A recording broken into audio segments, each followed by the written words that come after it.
This is Kyle Stevens. I'm with Todd Horton, and we're with Touch by Grace Ministries. And we're here today with our new friend, Salam. Salam, it's great to meet you. Nice to meet you too. It was a privilege to be with you the other day. Thank you so much. You're home here. And we really felt moved by compassion, by God's love to come back and interview you. And you'd agreed, yes, come and let's do an interview. Sure. And we want to hear how you came from Iraq and came into Jordan based on your testimony and the things that are really happening on the ground in Iraq.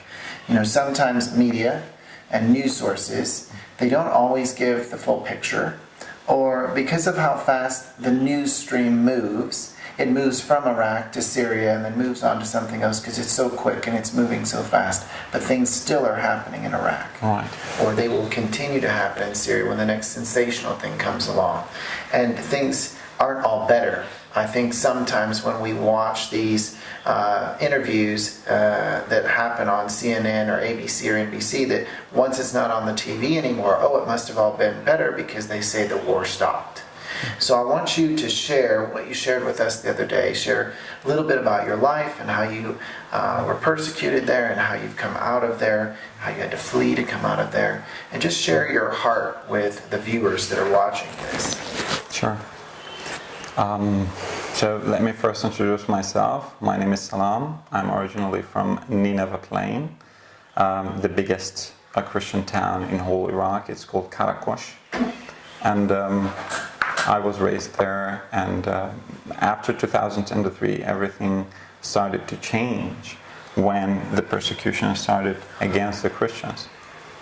So the persecution, when it started in 2003, the majority of the people, they didn't want to leave Iraq because they loved their own lands of their ancestors.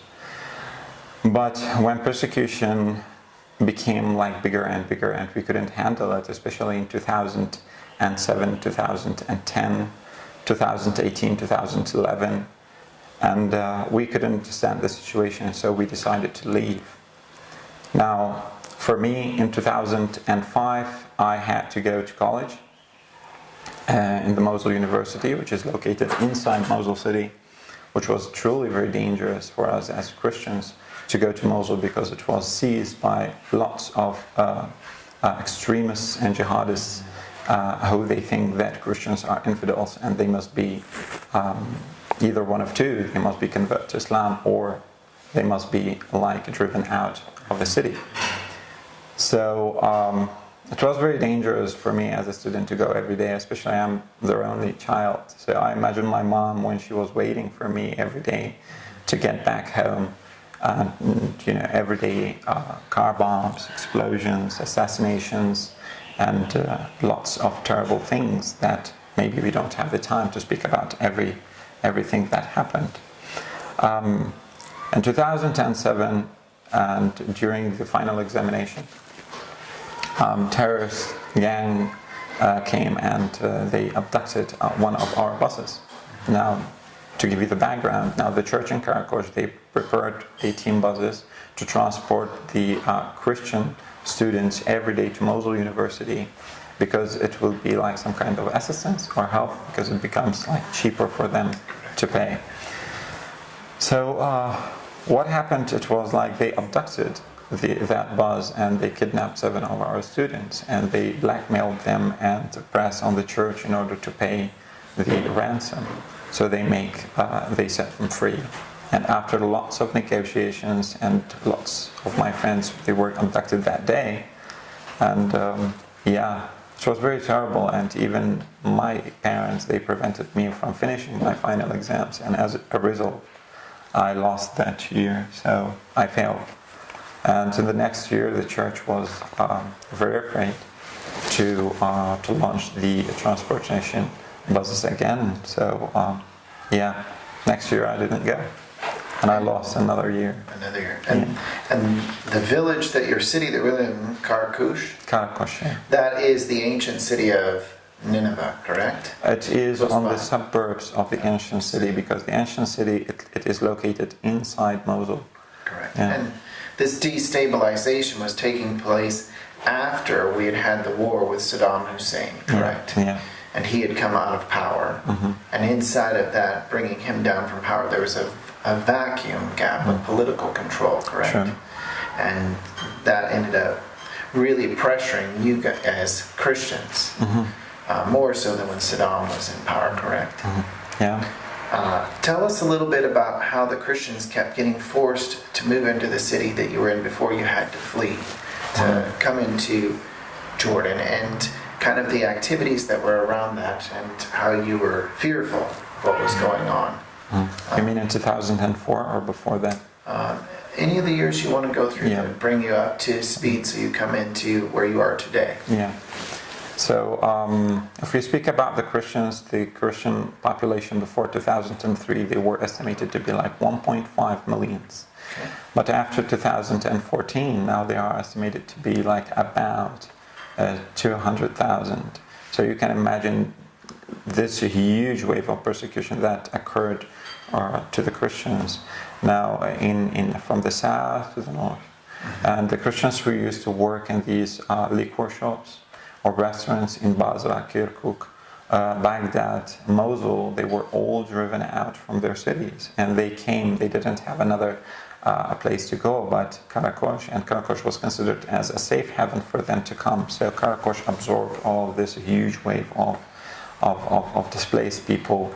And as you know, that the population in Karakosh increased to be about like from 50 to 60,000 people living in this town. And now it became like very easy to target the whole population.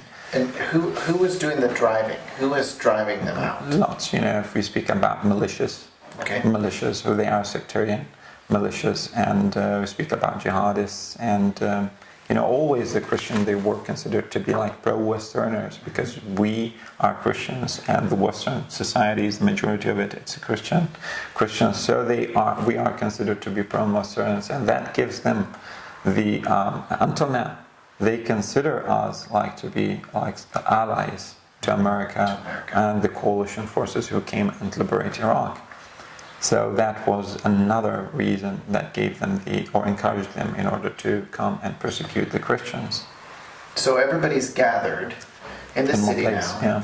All of what we know in Iraq, which is believing communities, are forced into one city. Yeah. And tell us how these militia groups single-handedly try to basically destroy the Christians, and then how that really propelled you to having to make a choice. Do we stay or do we leave? And if we leave, where do we go? Yeah, it is very difficult to decide on what to do in this situation, because if we go to the sequence of the incidents and events that happened, if we go in 2018, when the terrorists came, or the jihadists, when they came into Mosul and took control over Mosul, they started to speak through the mosques, to launch like annihilation against the Christian and the Christians in that city. And at the same time, in 2010, it happened, the buses explosion. It was like, as I said before, we were the Christian students. We used to go to Mosul using these buses. So they targeted these buses by 2 explosions on the 2nd of May 2010. And as a result, I was injured. Lots of students, they were injured. And I can't give you like a specific estimated number of the hardest injuries or the serious injuries, because lots of them. And we lost one of our students. She was a student in civil engineering, as I recall. And we lost another Christian man his name is Radif, and he was trying just to warn the Christians not to get into that checkpoint. And to mention, the explosion happened between two checkpoints that day, and we don't know if we can accuse anybody in this. And so I had to go to Turkey, to go to Italy, and to get my medication. And at the end, when I returned back to Iraq, because I loved Iraq, I wanted that Iraq may improve and to be better, but sadly, it wasn't the right decision to do, to come from Europe to Iraq. So I tried to go back to the university, and the university, they refused me, because I didn't go and postpone that year and give the my statement so they can postpone it for me, although my dad did, and she brought all the medical reports. And I think that is one of those persecution scenes that we witnessed in Iraq.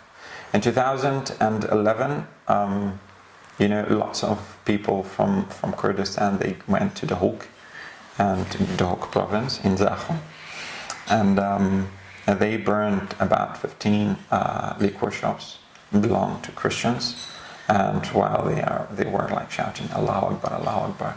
And I don't know Allahu Akbar against who, against the Christians, I don't know.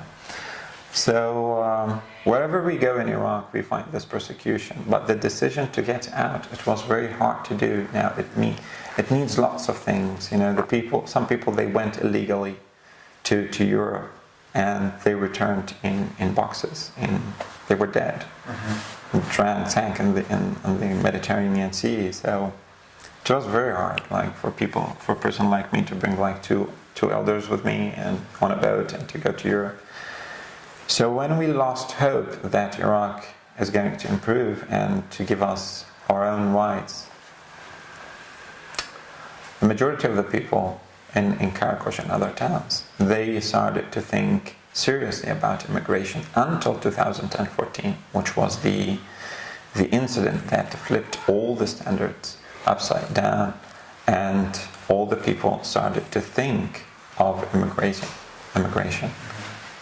So in 2004, the world knows, but let me say it in other words. In 2004, on June 2014, ISIS came into Mosul, and they took control over all Nineveh, and they started threatening the Christians and non-Muslims. I mean the Yazidis and other non-Muslim minorities in Nineveh.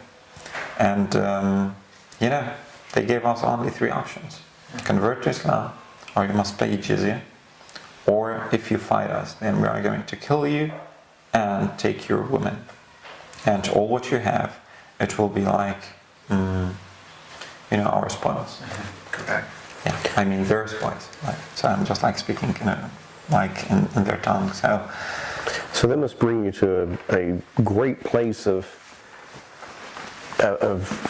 essentially fear of, even as a Christian, God, where are you? Where are you in this? Yeah. And these are hard choices to make. Sure. This is a life and death choice. Right. It's not am I going to get up and go to church today? Yeah, sure. This is I may not live through this choice. So how do you process that in making that decision? To be honest with you, the majority of us, their faith was shaken. This is what happens in these conditions. The majority of us, our faith was shaken, but God saved us, indeed. God saved us, because it was terrible what we witnessed there. The people who wanted to kill us. And by the way, we were living among the people who they turned against us, who we considered them as friends, who they ate with us, learned with us in our schools, and who were treated by our doctors in the hospitals. Suddenly, they turned against us, and they become with ISIS against us. Imagine this. And I think that's difficult for a Western viewer. For example, in America, they're used to, we just call the police and file a report, and they take them to jail and they book them for domestic violence or whatever. When you're talking about, wanting your rights as a people, as Christians, part of it is helping the viewer to understand. What I'm hearing you say, you didn't have any rights. Someone else is controlling everything. Yeah. There are no police that are going to be in your corner. So explain to them what happens when you have a more stable environment to it going and all of the rugs being pulled out from underneath you. True. And you have no rights. True. So what happens to the Christians in Iraq in 2014, as I said, and after 2014, is that we must understand the authorities in Iraq, they are corrupted. They are corrupted because, each authority, it is loyal to a party. because parties are controlling Iraq, and the majority of these parties, they are sectarian parties, and their loyalty, it is not for Iraq and the people of Iraq, and that saddens the Christians very much. So if the authorities are corrupted like this, to who must we go and ask our rights to be given to us? Now, if we speak, for example, about the new unified identity law in Iraq, it is difficult to describe it because what they are doing, it is like, for instance, now, if we consider two Christian couples and they have children which are like before 18, teenagers or children but before 18, these people, this one couple, two people, if one of them converts to Islam, the children will be Muslims. And lots of the Christian activists, they tried to raise this complaint to the higher court in Iraq, to the high Supreme Court in Iraq, to change this law, and they are trying, the bishops, the patriarchs, and everybody in Iraq is trying just to change this law to give the rights to the Christian. The authorities, you must not consider the children to be Muslims unless they are choosing to be Muslims. So this is one of the things if we mention. And if we speak about the authorities, as I said, the authorities are corrupted, presented by police and other security forces. So we don't know who is the enemy, who is the friend, who is with us, who is against us. So it is very mixed and foggy situation. We can't recognize anymore. So this is what puts lots of doubts in our hearts towards everybody in Iraq, that we can't trust anybody again.